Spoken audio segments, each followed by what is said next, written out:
Yo, halo semuanya, kembali lagi di Pixel Developer. Pada video kali ini kita bakalan belajar slicing pada Laravel ya. Yang kita bakalan slicing adalah template untuk menampilkan blok ya, karena di series kali ini kita juga bakalan belajar bagaimana caranya membuat blok sederhana pada Laravel ya. Nah, sebelum kita pergi ke slicing template, di sini saya akan menjelaskan terlebih dahulu apa itu slicing. Jadi kalau kalian lihat di sebelah kiri, itu ada yang namanya template ya. Katakanlah kita mempunyai header, kemudian content, dan footer ya. Nah, konten yang pertama mungkin bakalan menampilkan seluruh postingan yang ada di dalam database. Kemudian di sini mungkin saya bakalan ngeklik salah satu menggunakan kursor saya. Kalau saya klik postnya, maka akan tampil tampilan seperti ini ya, atau yang disebut dengan detail dari sebuah post. Nah, kalau kalian perhatikan di sana, ada yang template-nya itu yang berubah, dan ada yang tidak berubah ya. Misalnya yang tidak berubah adalah header dan footer, sedangkan yang berubah adalah yang kontennya tadi. Yang pertama adalah menampilkan seluruh post, kemudian kalau kita klik menampilkan detail post ya. Nah, yang tidak berubah itu disebut dengan layout ya, atau bisa juga kalian sebutnya sebagai parent, kemudian yang berubah adalah child-nya. Oke, di sini mungkin langsung saja kita praktekkan pada codingan kita. Sebelum ke sana, mungkin saya bakalan menghapus beberapa codingan yang tidak kita butuhkan. Pertama kita lihat di web.php. Nah, di sini kita mempunyai root get about ya. Sepertinya ini kita tidak butuhkan lagi. Pertama, saya bakalan hapus yang about controller-nya dulu. Di sini app, http, controller, kemudian about controller kita hapus.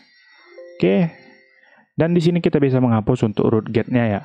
Dan di sini juga ada yang namanya root post ya. Kita tidak menggunakannya lagi. Ini return view post index. Mungkin kita bisa pergi ke folder view, di resources, view, kemudian di folder post ini kita bisa menghapusnya ya.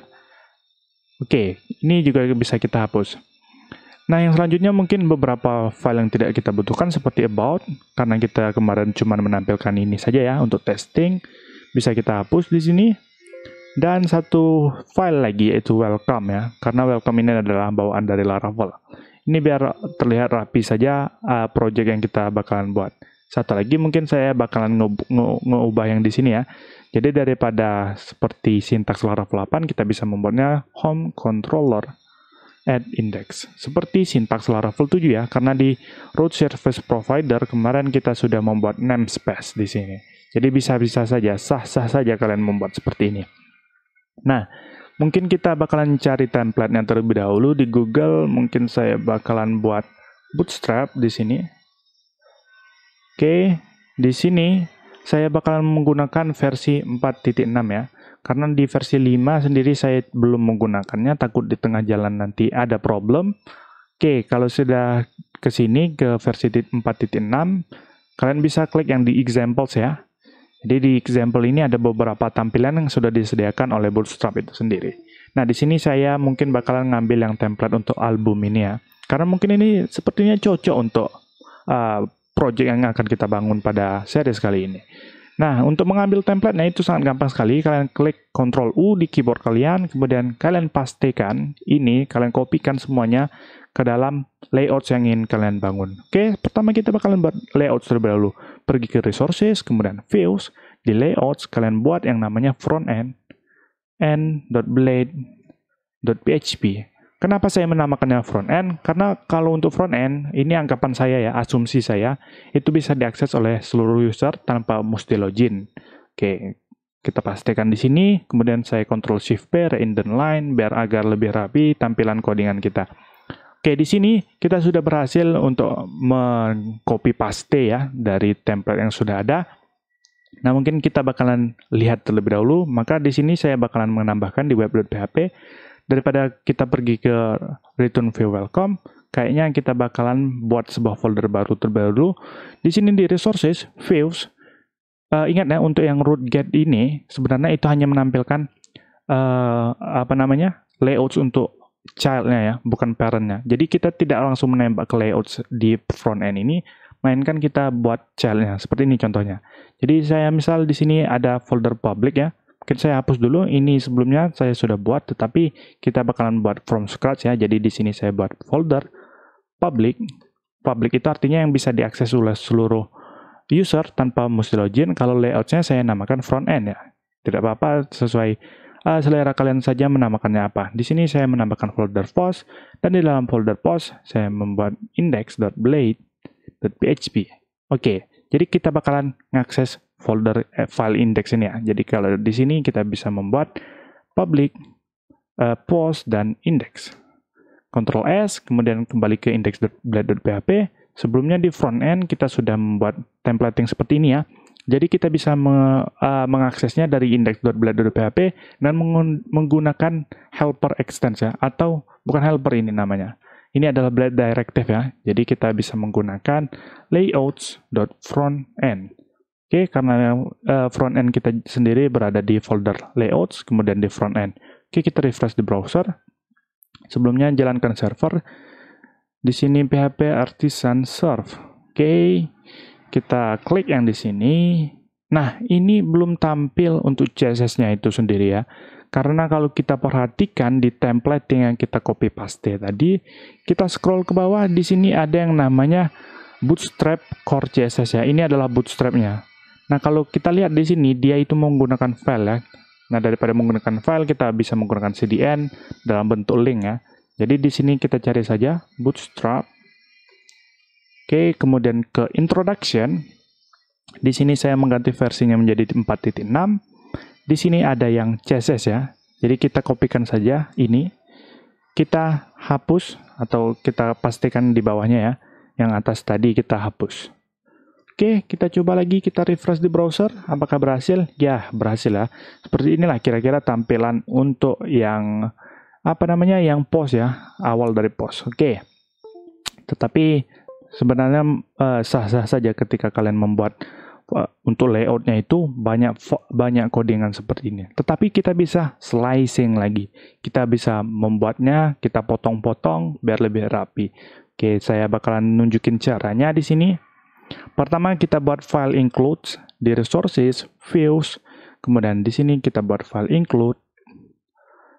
Di file includes kita bakalan sesuaikan dengan template kita ya. Yang pertama, kita mempunyai style ya. Jadi yang link ini semuanya style ya. Dari atas sampai ke style ini juga style.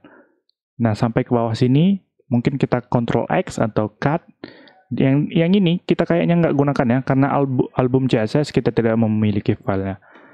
Nah, kalau kita refresh di browser ya pastilah ini tidak ada yang namanya tampilan CSS. Tetapi kita bisa membuat seperti ini ya, di file include.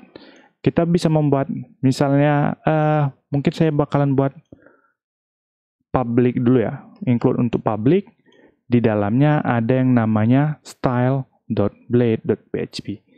Oke, jadi di sini, di front end, kita kembali lagi ke front end, kita bisa buat include seperti ini ya. Includes.style.public.style. Kemudian di style ini kita pastikan yang sudah kita cut tadi ya. Ctrl S, reindent line lagi. Dan kita kembali ke browser, apakah berhasil? Ya, berhasil ya. Tetapi di sini kalian lihat ya, ini lebih rapi daripada yang sebelumnya. That's cool. Inilah yang kita inginkan ya sebenarnya ya. Menggunakan include. Oke, mungkin kita bakalan slicing beberapa lagi seperti header. Kita buat includes.public.header. Kita buat sebuah file baru lagi di public sini. Public.header, header.blade.php. Kita pastikan Ctrl Shift P, reindent biar sedikit rapi ya. Reindent line, oke. Ini kita keluarkan dulu. Nah, ini ada main, ini ada footer, dan ini ada script. Mungkin dari bawah dulu ya, dari script kita buat includes.public.script. Kita buat sebuah file lagi namanya script.blade.php. Paste di sini. Ctrl Shift P, reindent line. Kemudian kita untuk footer juga kita buat includes.footer public.footer. Oke, kita buat lagi yang namanya footer.blade.php. Kita pastikan di sini reindent line. Oke, sebenarnya ini sudah cukup ya. Kalau kita refresh di browser, ya ini ada header, kemudian ini ada konten yang di tengah, kemudian di bawahnya ada footer ya. Artinya ini kita sudah berhasil membuat include semua ini. Tetapi karena ini dinamis untuk mainnya, maka kita bisa cut, kita membuatnya sebagai yield content misalnya. Untuk name-nya terserah, yield ini artinya kotak kosong. Kotak kosongnya bakalan diisi oleh anaknya dengan menggunakan section. Namanya content. Tergantung dengan nama yang kalian buat tadi ya. Di sini kalau kita tidak membuat apa-apa, kalau saya refresh di browser, maka tampilan seperti ini ya, tidak ada yang namanya kontennya. Kalau kita pastikan yang tadi kita sudah copy, dan di sini saya refresh, maka tampil seperti ini ya. Nah, sebelum saya menutup video ini, mungkin saya bakalan ngebuat sebuah root baru. Misal di sini saya buat nama URL-nya itu adalah post 1 detail. Kemudian dia bakalan pergi ke post detail. Kemudian di sini kita buat lagi yang namanya di post. Kita buat detail.blade.php. Nah, di detail sama seperti tadi, kita bakalan extend yang namanya layouts.frontend, dan di sini kontennya atau sectionnya kita bisa isikan konten, misalnya h5.hello world. Apa yang akan terjadi? Kita kopikan dulu untuk URL-nya, kopikan, masukkan ke dalam sini ya. Enter. Nah, maka akan hello world ya. Jadi ini sudah dinamis ya untuk kontennya kita buat. Jadi mungkin itu saja untuk video kali ini. Terima kasih.